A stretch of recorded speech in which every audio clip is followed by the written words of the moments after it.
Besuch im Südburgenland, im wunderschönen Südburgenland, was auch meine Heimat ist, in Deutschützen, im Weingut Schützenhof. Und bei uns ist der Mike. Hallo Mike, danke. Der Mike ist der Chef vom Weingut hier und wird uns jetzt ein bisschen was erzählen über sich selber, über das Weingut und über seine Weine.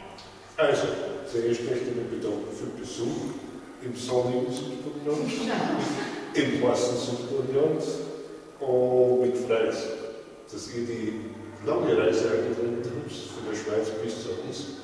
Das letzte Ziel eigentlich für Österreich, weil uns hört eigentlich Österreich auf, aber das heißt nichts, dass nicht der Weinbau aufhört. Also ich weiß, Walter, oder jeder sagt Mike zu mir, wir betreiben in Schützenhof seit 5 Generationen, wobei der Schwiegervater Rotweinpionier war im Gebiet, wie ich schon gesagt habe, und wir es verraten haben, das ist bei uns das Wichtigste, der Rotwein. Man muss unterscheiden in der Weinlinie Südburgenland, das erstreckt sich über die 3 politischen Bezirke Oberwart, Güssing, Jennersdorf. Wobei wir in der Mitte liegen, im Herzen der Weinhöhle, und im Herz spitzt sich halt rot ab. Und daher ist bei uns also der Rotwein das Wichtigste, wir machen 90% Rotwein. Davon das Wichtigste der Blaufränkisch, der Nummer 2 gibt, Cabernet Merlot und ein bisschen Pinot Noir.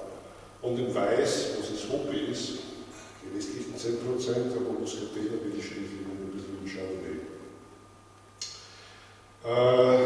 Wie ich schon gesagt habe, ist Rotwein ist eigentlich fast Medizin oder gehört eigentlich in die Medizin.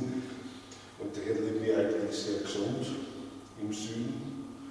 Und was unbedingt dazu gehört, die Philosophie, was wir verbreiten, was bei uns im Betrieb herrscht, ist eigentlich, dass wir sehr traditionsverbunden sind, aber auch innovativ. Und das gemeinsam miteinander ergibt uns Qualität. Für mich ist wichtig, dass man als Winzer Weine produziert oder macht mit Persönlichkeit.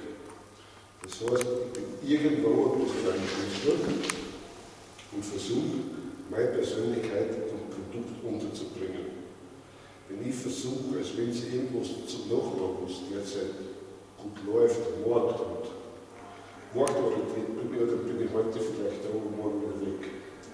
Und das ist eigentlich nicht die Beständigkeit. Für mich ist wichtig eigentlich, dass man hinter sein Produkt erstellen kann. Und wo wir sich jetzt befinden eigentlich, sage ich mal, dieses Wohnzimmer für den Wein, schön ist, da sieht der Wein von wo er herkommt, also er sieht die Weingärten. Sie gehen die wunderschöne Landschaft. Andererseits sehen die Trauben, was vielleicht ja nicht kennen, wenn sie brav bleiben. Wenn es gesund bleibt. Wenn es gesund bleibt. Genau so ist es, ja.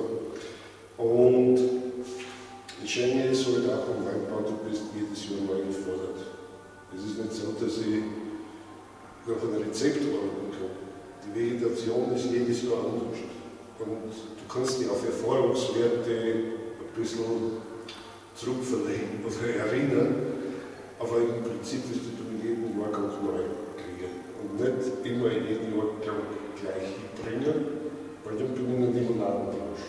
Dann bin ich Coca-Cola und Wein. Und das Wichtigste ist, was man auch nicht vergessen kann, Wein ist Lebewesen. Das Schöne ist, wenn man beim Wein jedes Jahr merkt und ja, mitwächst. Und der Wein ist dann besonders gut, weil man das Bedürfnis hat, den zweiten Schluck zu machen. Das ist ein bisschen zur Philosophie. Super.